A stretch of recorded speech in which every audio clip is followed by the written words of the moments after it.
viewers, this is Chris and this is going to be my Westworld episode 2 Chestnut review. We have a new perspective from the guest point of view, we have Maze and some other androids starting to have memories, becoming sentient, and we have the man in black looking for a maze?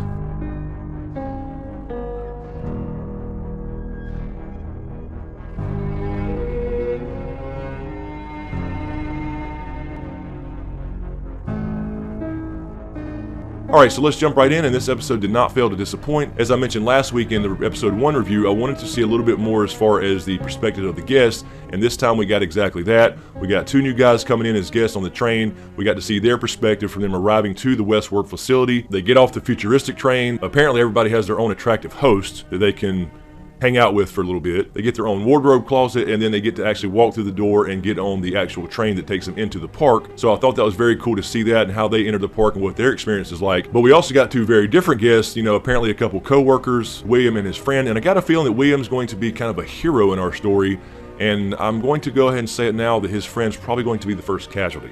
Now, it was also interesting to note that when William was turning down his host, which I'm not sure why. Anyway, the point being, he was asking about the guns in the room and said, are they real? And she said, real enough. But she did say that you can't kill anything you're not supposed to. So that may play into a little bit about what's going on with the man in black and why he basically seems to be unharmed by actual bullets. So in this episode, we certainly dig deeper into human morality as we see the androids start to become sentient, have memories of old programming, and it really actually scares them. They're starting to have emotion. We're starting to see that with Dolores and Maze. But I kind of compare this to Game of Thrones and the White Walkers. If you're a Game of Thrones fan and watch videos on this channel about Game of Thrones, you know that I brought up in the past about White Walkers and do they have the right to exist since they were basically created, a mistake or not. And this is kind of what this reminds me of. Do these androids now have a right to exist since they were created? Wasn't their fault they were created, and we have man playing God, and now they're becoming sentient, they're becoming aware, and I knew Bernard has something to do with it. I said that last week. I thought so because in the opening we heard his voice talking to Dolores and telling her the straight up truth about what's going on there, and of course in this one we find out that he's having secret meetings with Dolores. Somehow he is involved in stepping up this, Operation AI, and at this point I would guess that it's likely due to the picture he was staring at in episode 1, because again, remember, we saw the security guy ask him, do you have kids at home? And he said no,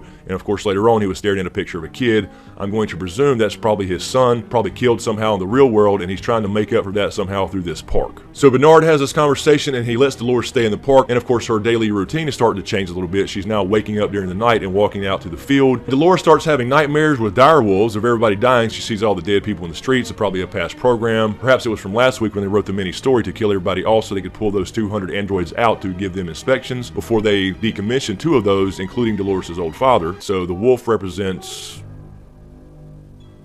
something. We see William and his friend, start to experience the park. Apparently his friend's been there quite a few times, and he's kind of the rich, snobby asshole, and he is more of a pure character. Of course, he picked the white hat, coming into the park, turned down his host, and went to the bar, and so I'm thinking he might be some type of hero here later on down the road when this gets deeper into the story, and we start seeing the Android Rebellion. Then of course we see the man in black again, and he is back at it. He came across a guy being hung, and he saved his life by killing everybody else, and he takes him to apparently what was his own home, his little village, and kills everybody there to get the information about this maze that was carved on the inside of this guy's scalp from last episode. And the question is, why would somebody carve a maze on the inside of somebody's scalp? So that means somebody in the corporation, whether that's Bernard or Dr. Ford or somebody, had this plan in mind altogether. Obviously in these days of the Old West where there's cowboys and Indians fighting and that type of thing, you have scalpings going on. Somebody knew that at some point somebody would come across that maze essentially printed on the inside of somebody's scalp. That of course goes into deeper questions of what the hell is going on at the corporate level. And the little girl told him something to the effect of, you'll find the maze where something happens and then where the snake lays its eggs as far as the entrance to this maze, whatever this maze is. So apparently somebody is controlling her with her programming and knew that he would come across her at some point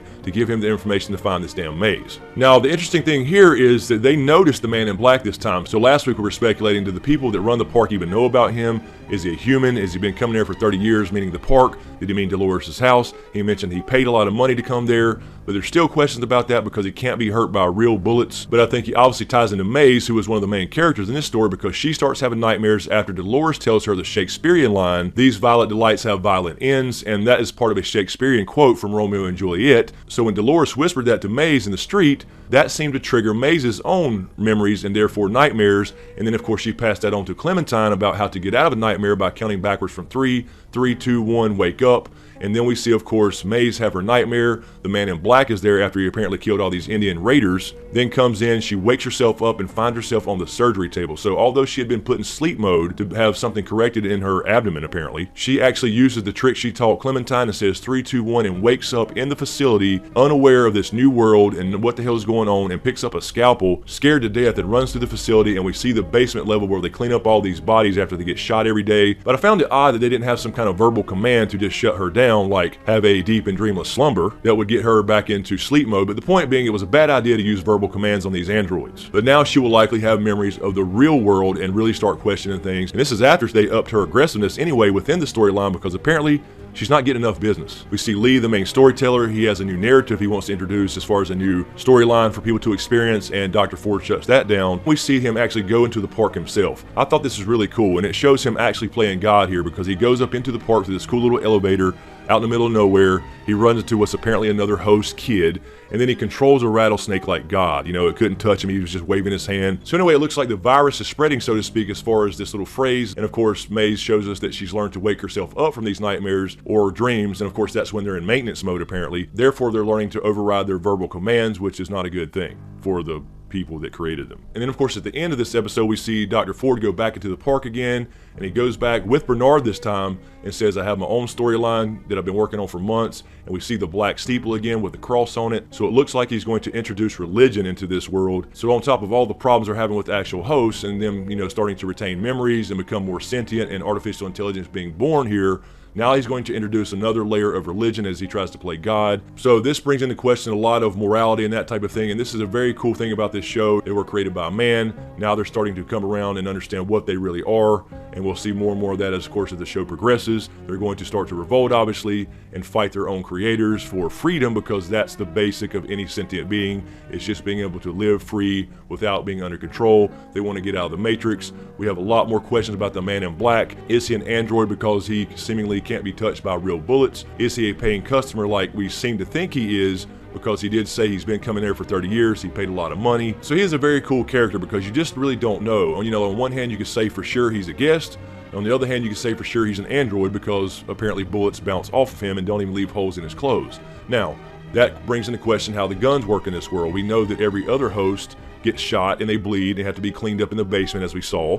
But he apparently has these bullets bounce off of him. So how does that physically work in this world? If a guest is going through a storyline where they're getting shot at by somebody, they just don't get shot, the bullets just somehow don't work and it just ricochets off, that's physically impossible. So the gun has to be real or not real, and it looks to me like they are, because in every other instance there is a wound, there is blood, and as we saw, they do clean them up in the basement, remove all the bullets and repair their wounds to put them back out in their storylines. Or is he an android that thinks he's a human? Great episode overall. Dug a little bit deeper. It gave us a little bit more of the guest perspective of what they go through. What did you think about it overall? What do you think about the morality questions? What do you think about the show in general? Does it make you want to watch even more now that we're introduced to more and more plot lines and a little bit more character development as far as the programmers, the people that run the park, and the androids themselves and their own agendas once they become fully self-aware? So anyway, guys, I'll leave it short and sweet. I'm a little bit behind this week. I apologize. So I'll leave it there and look forward to the discussion in the comments below. Were you impressed by episode 2? Was it just okay? Were you glad to see the guest perspective as far as what they experienced coming into the park? And what do you think Bernard's up to as far as his ultimate goal here, controlling Dolores, where he apparently is talking to her secretly and of course making her erase those event logs? Her routine has now changed. She finds a gun. Now I will say really quickly before I go, the odd thing for me about the gun is why is that gun special? There's probably 50 guns in her house, just like